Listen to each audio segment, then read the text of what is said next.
Entrepreneurship is hard, so let's fix that and dive into our heroes' journeys. This is Taking Flight, an entrepreneur's journey, and I'm Sarah Torville. Join me as we delve deep into the passions, expertise, and experiences of those already in flight. This show is sponsored by EO Atlanta. Hello and welcome, everybody. We have another very exciting episode ahead of us as we get to interview another really interesting guest who is, of course, an entrepreneur joining our Taking Flight podcast. So I am ecstatic to be speaking to our guest today. He is a podcast host, a business growth leader, an extraordinary thought leader. He's visionary and creates and implements business and marketing strategies. Chief Executive Officer at Business Nitrogen, host of the Infinite Business podcast, David Asarnow. Welcome, David. Thank you, Sarah, for having me here. I'm excited.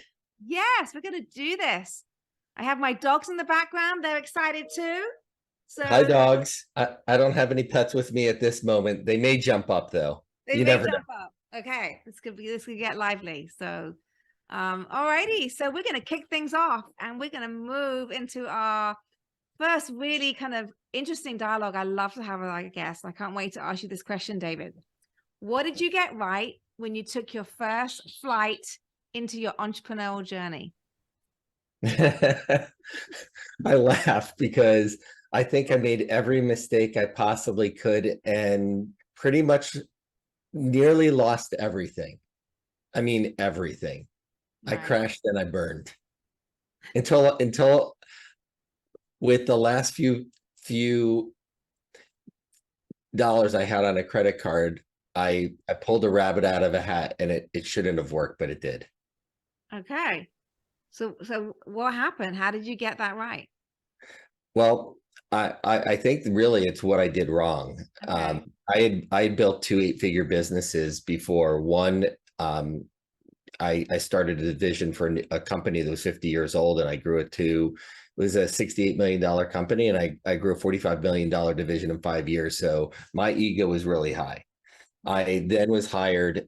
What I thought was I was an entrepreneur, but I wasn't. I was hired as a hired gun, president and CEO of a company. We raised capital. I launched something out, and once again, in 5 years, grew it to 8 figures, and was featured in magazines, was interviewed, and once again, my ego was high. I went off on my own, and I made every mistake I possibly could.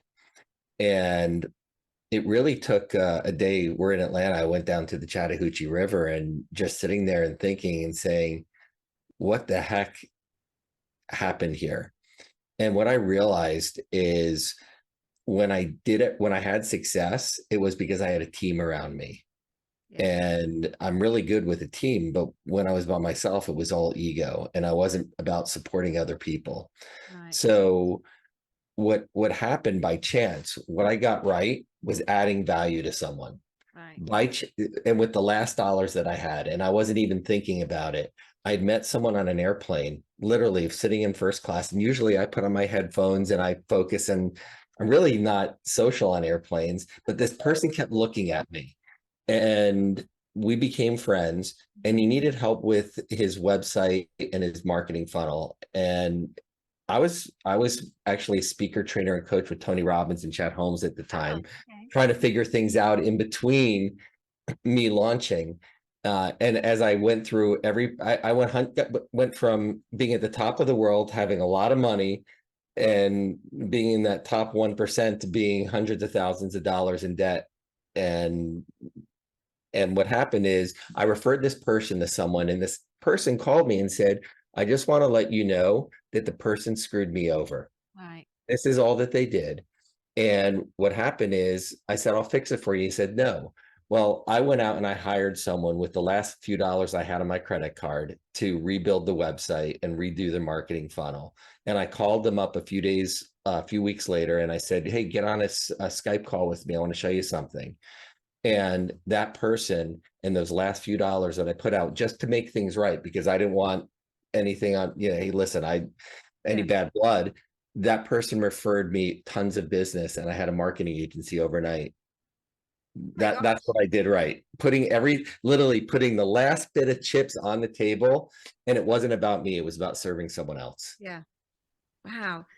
So that's interesting, that whole ego. And that I understand. Well, I can't say I understand ego, but it's like, I don't know if I've been in that position where I think I left corporate life too early to kind of, for my ego to be perhaps as big as what it could have been. But yeah, when you've gone and driven companies to that size, you kind of think like, hey, you've seen everything. You can do this. Yeah. Yeah, you can just make it happen. You can Yeah. snap Yeah. your fingers, and I mean, heck, it worked in the past. Yeah. So why won't it work today? Yeah. Yeah. So when you moved into this new company and the business where perhaps you got it all wrong at first, did you not take people from before with you? Was it, what was going on? Or was it just you initially just setting things up? No, I didn't. I didn't reach back into. It's funny. Both times I left industries, the people in the industry said, "No one leaves these industries. You'll be back." And I just said, "No, I won't." And I literally cut off and wanted to start something new. I think part of the challenge was I wasn't clear what I wanted, Yeah. and I became an accidental marketing agency owner. Yeah. Listen, I've never built a website. Yeah. I don't. I'm great at strategy. Yeah. I have an entire team Yeah. that builds the strategy that I Yeah. come up with. Yeah. Well, that sounds like that's so you got it right. You found the good. Finally, I got it You right. finally got it right. Oh my God, I love the honesty, the candidness. Thank you for sharing that, because I think that's, yeah, the lesson there is, like you say, it's like you got to lean into good people. I mean, there's that saying always, isn't it? Don't be the smartest person in the room. Bring people in with you who are smarter at Yeah, at what they do. yeah. I remember when I was sitting at the river, I remembered my grandfather who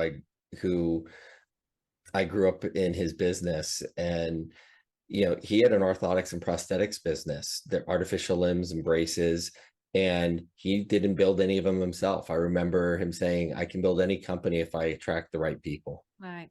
Yeah. Wow, that's a great message. I want to come back to that. Okay. So who are or were your co-pilots on this journey? Like, and I don't know what, I mean, there's been a series of journeys of your entrepreneurship, but has there been a consistent co-pilot with you?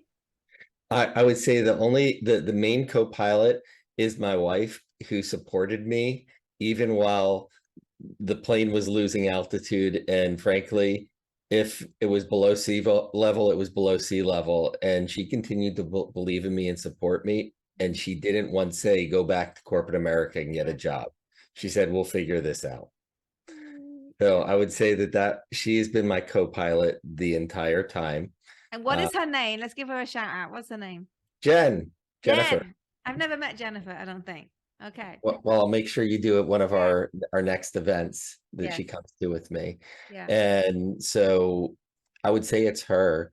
Yeah. If you look at the subliminal co-pilots, it's probably my grandfathers, who were self-employed. One did it at a younger age, and he was an attorney but didn't want to be an attorney, and he offered free legal advice for parts of companies and deals.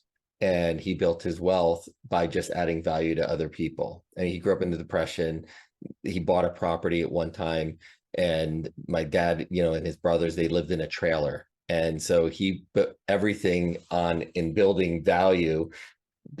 Retired when he passed away, he was very, very wealthy, but started with nothing. Yeah. And my other grandfather at 50 left corporate America as a salesperson, sold everything, and I had the blessed opportunity of growing up in that business. And still, he's my co-pilot. A lot of what I learned watching and observing him when I was 5, 6, 7, 8, 9, in my teen years, I get to reflect on today. Yeah. And you didn't even know really at the time that was even going in. I didn't realize it. I look back now and I remember sitting in my grandfather's office after someone would be making a sales call on him, and he'd ask me, "So what do you think of the person? Why do you think that of this person? Right. Should I do business with this person?" Wow. And he actually took my advice, and I was a kid. Well, I mean, kids are really good, I think, at sounding people out, aren't they? Like, they can tell if someone's not I think they have a good sense. Is this a good person? Is this not a good person? So, yeah. Yeah. They 11. didn't realize that the little kid sitting next to them while they were pitching my grandfather was the one who was actually judging them. Yeah, that's true. Okay, great. So what is a challenge that you and your team had to solve recently in the current business? You know, I would say a couple different things. Focus and scale. Mhm. As I've grown, I've gotten involved in a lot of different ventures, and some of them weren't aligned with what we're doing now, and it took my focus over the last couple of years off of our core business a little bit, Yeah. and it came to me realizing that and cutting things, even though I may have lost money, cutting things that weren't aligned or weren't where I wanted to go into the future. And then also, releasing some clients that weren't aligned as well and saying, what do we need to do differently? And that happened over the last 3 to 4 months of the year, me coming to these realizations. I needed to make sure that everything that I did, that I put my efforts on, was driving the mission forward of what we have in serving entrepreneurs and serving our community, and how could we do it at a higher scale, and frankly, how could we do it differently, and where could we come up with, frankly, something that could scale and didn't revolve around me, that I didn't have to be involved in the day-to-day operations, and going from being an entrepreneurial based business eventually to a company that I owned. And so that's something I've been focused on for the last 4 to 6 months. So talk to me a little bit more. What do you mean by that? Like a company that you can scale? I'm not clear. Okay, so in our business, we are a very boutique business growth agency. People think that we're a marketing agency. Right. We're not. The companies that we work with, we work on everything from lead acquisition Right. all the way to strategy, to copywriting, to marketing. And then we also help them with their sales team. We help them teach them how to close the deals. And we focus in on high ticket offers. The challenge with that is most of the people who come to the company come because they've heard about me, they've Right. heard about my reputation, and Right. so somewhat I have to be involved in that. Right. One Yes. of the things that I've wanted to do for years, and we have now, a way that this could be our core business, and we very selectively choose who we want to work with. The scalability comes from a service or product that we can help entrepreneurs and business to business clients with, that doesn't need me on a day-to-day Yeah. basis. Yeah. I got it. Okay. So what would be your advice then, do you think, for other listeners who are also trying to think about scale? I mean, how do you get out? I mean, how do you get out of being? So, are you saying that you're having to get out of to create this kind of new thing you want to do? It's about not making you so involved in the current business, and how do you accomplish that? Like, because that's very Um, hard. I have customers right now, clients right now who, yeah, Sarah at all, they want involved in it, so it's difficult.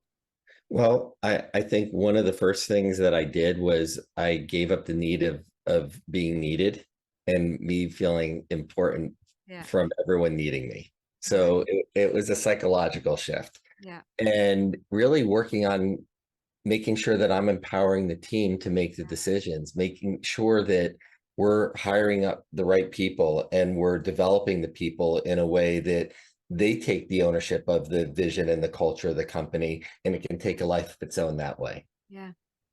Yeah. So that's the advice, is making sure that you are empowering people around you who can own their position, own their role, and make your clients feel comfortable with them. Yeah, that there's now clients that we're working with that frankly don't even know who I am, and Yeah. that's a beautiful thing. Yeah. Yeah. No, that is a beautiful thing. And do you do that even with like very large scale clients, like people who are maybe paying significant amounts of money? Or is that with everybody? You're just literally trying to just remove yourself out and just empower everyone to be able to manage every size of client. We, from no matter what size of client right now, I'm not the main person working on any of the accounts. Right. And do you touch any of those accounts?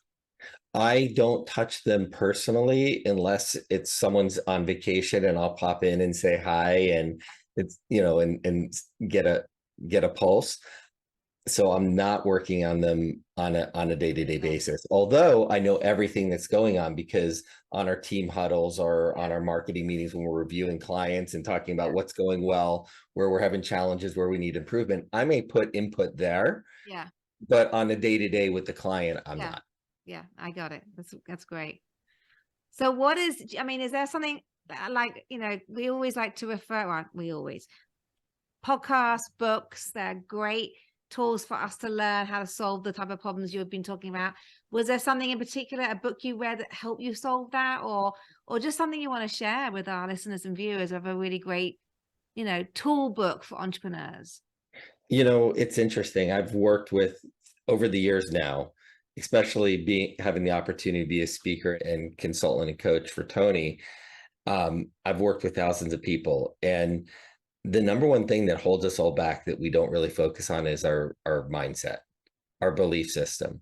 So many times I'll ask entrepreneurs, how many of you have known people that have had all the success in the world and they hit it, and then all of a sudden it's like it crashed, Mhm. and then they hit it again, and then they crash, and for some reason they weren't able to break through the ceiling, and hands go up all the time. And you have to look at, why do we self-sabotage ourselves? One, it's our internal belief system, the belief that we're worth it, and there's a lot that we need to do there. I read a book many years ago, that was, I love business parables. Mhm. How-to books are great. I love the stories. And I have a couple books, and I just bought this because I shared it with my team actually this morning.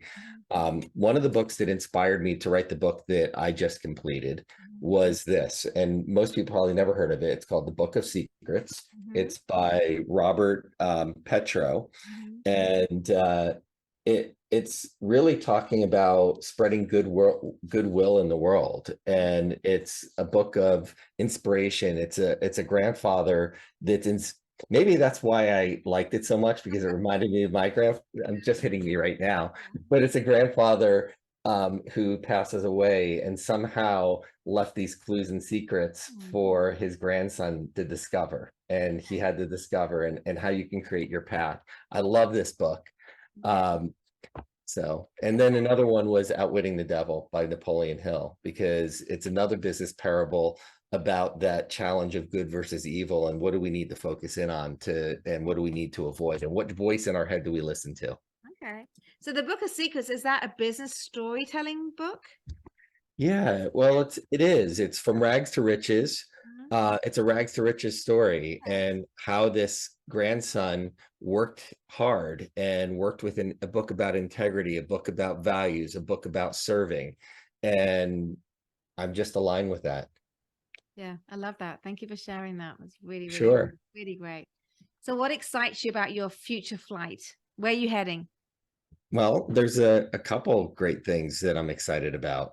One is coming up with how I'm going to launch out the Trigger Moment, which is my book, and serve entrepreneurs at a higher level. Mhm. It's a business parable, surprise. Sounds great. I love that. I love Yes, the title, The Trigger Moment. the Okay. Trigger Moment. The whole idea with the book is an entrepreneurial based competition. If the Hunger Games became a business book, this is what this would be. Hmm. I wasn't thinking about it at the time, but that's what people have told me, that it reminds them of the few Right. people that have read it. Right. That inspires me, and I'm really excited about what holds with that, and eventually, when people read it, I want to bring the book to life somehow. I'm not sure what that looks like yet, but I'm going to turn it into a real life competition, so to Yeah. speak. And the other thing is, I just did an acquisition that's very aligned with our core mission, where I built the 2 8-figure businesses that I was able to build and grow, were focused in on finding your best buyer. People have heard about a Dream 100. I Yeah. mean, heck, I grew 45 million with a target list of 25 clients. I just knew who I needed to do business with. I got about half of them, and that was able to grow and scale. What we're doing with our new technology, it uses artificial intelligence, machine learning, and we're able to do that at scale, and helping clients find, attract, convert, and retain, hopefully, business to business clients using cold outbound email. And so that I'm really excited about, because that business does not need me at all. And yet it plugs in with everything that we do with our core customers. Right. That is it. You have a lot going on. A lot going on. But exciting things. I love it. And Yes, absolutely. it's all aimed around business growth. It's all, using marketing and lead generation to grow businesses. Is that right? Is that the Everything is theme? about Yeah. business growth. Yeah, everything that I do is all about growth. Yeah. Yeah. Okay. So who are you? Like pre-flight, before you got going on this entrepreneurial journey, tell me a little bit about some milestones in your life which have made, shaped who you are today. Um, it's great question. Who am I? I'm wondering this myself. It just so happens that we're working on rebranding myself right now. Okay. And I sent out a survey this morning. The person on my team who's working in my brand, it does it for clients, but we're treating me as a client here. We sent out some questions, and that was one of the questions. What are a few words that, make people think about me? And it was interesting to read all the responses already. And, some of the things that I got were, creative, heart-centered, action-oriented.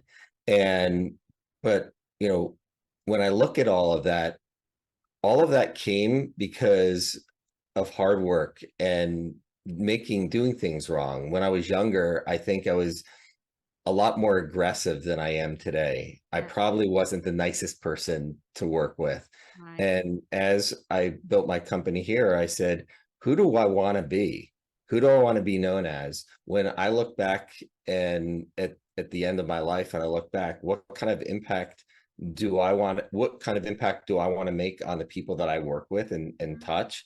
And what kind of legacy do I want to create? And it was actually, yeah, I choked up when I started reading some of the comments that people were writing, because I'm like, I think that I'm doing what I intended. Now I'm saying, how can I do it even more? Yeah. That's really nice. I love to hear that.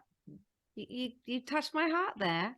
It's like, yeah, it's like I know that feeling of like, I think as you get old, not all of us, but as we get older and mature, and like you want to lean in and be more to people, and yeah, and recognizing that work doesn't have to be a place which is cold. It can be warm and full of great people. And Yeah, it can. And I am far from perfect. I make mistakes like all of us. I probably make more than anyone else. I think that's, who I am. I make a lot of mistakes.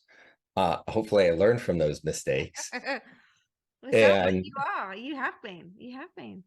Yeah. yeah, but who am I? I'm a learner. I study every single day. I'm learning something new. I'm 54 years old now, and every day I'm reading something. I'm watching a YouTube channel, listening to a podcast. Yeah. To this day, over the past decade, I don't think a day has gone by that I've read something, learned something. And every day I'm like, what is one thing that I can take from this and apply today? Yeah. So I'm a learner. Yeah, you are. That's really good. Great habit to have. So, tell me, like, if you were to do this all over again, would you do it all over again? Of course. Of course I'd do it all over again.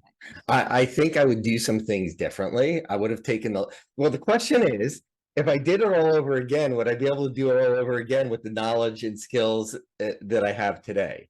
If I did, I would do it all over again and do it better. Yeah. And no matter what, today is the first day of our rest of our lives, and we Yeah. get to recreate who we want to be, how we want to show up, how we want to serve people from this day forward unequivocally. Yeah. So we get to do it all over again every day. That is a great comment. I love that. I agree with you. I'm about to say amen, but I'm not trying to make it that, but like amen. My God, you just said some great things there, and it was wonderful. And you're right, every day is a brand new day to be the best person we can be to others as well. So I love that. I love your philosophy on life and on business, David. It's been, yeah, great. So what do you do when you're not learning? I mean, you're doing a lot of learning, but like, what else do you do? I think I people ask, what else do I do? Do I have hobbies? I work Yeah. but it doesn't feel like work. I Yeah. have fun doing it. I love what I do. When I go to conferences, I love what I do. When I'm speaking on stage, when the people come and say, when you said this, I'm going to implement it. To me, this is fun. Yeah. My hobby, I think, is learning. Mhm. My hobby is learning, and my hobby is business. And I don't play golf. Yeah. I'm no longer a CrossFitter. Mhm. I tore rotator cuff, so there's a Yeah. reason why I stopped doing that. Yeah. So today, I just have fun learning and meeting people and doing what I do. Yeah. I'd like to say do something outside, but can business be a hobby? I guess so. Yeah, yes, I think we're trying to create this lifestyle as entrepreneurs, which is fully integrated with our personal lives, and they blend from one to the other. So you are the business person that you are. And not just business, you are selling yourself, and selling your ideas. And no, I think you can be all of that, is what I'm trying to say. Definitely Yes, you can. Yeah. I know you like travel though. You do some, you I know, do travel a lot. I yeah. have been traveling a lot. It's interesting. I love traveling when I'm there. Yeah. And at the same time, I'd just rather be home hanging with my wife if our kids are here and our 3 cats. Yeah. So I'm the I same. like it when I'm there. I mean, I've done some amazing things over the Yeah. past year. I mean, from hiking a volcano to traveling just did a family trip in Israel. I mean, Great. yeah, so a Yeah. lot of cool things. Yeah. But being at home is good. I agree. I like being at home. Yeah. I agree. So where can people connect with you? What's the right way for them? If they want to ask you a question, how can they get in touch? I think that the best way is, well, if they want businessnitrogen.com, if they actually, believe it or not, if they opt in on the site, I do see everything. Okay. So if they go to businessnitrogen.com or hit me up on Instagram, real David Asarnow, not the fake one, at real David Asarnow. Love that. Okay. Well, thank you, David, so much. It's been wonderful having you on the show today. It's a pleasure. Thank you so much for having me, Sarah. Thank you to our audience. If you learned something today, something made you smile, I always say that because we're doing this to be smile. I want to have fun and we want to learn something. We want to enjoy each other. So if you learned something and if it made you feel warm inside and you want to share this with people, please go ahead and do that. Thank you again, David, for joining us. I really appreciate it. Oh, my pleasure. Thank you so much. And it's been another exciting episode of EO Atlanta's Taking Flight, and I will see you guys next time. And so that wraps up another episode. Thank you for joining. For show notes and other episodes, visit us at takingflight.live. For more information about EO Atlanta, visit eoatlanta.org. Special thanks to the following sponsors: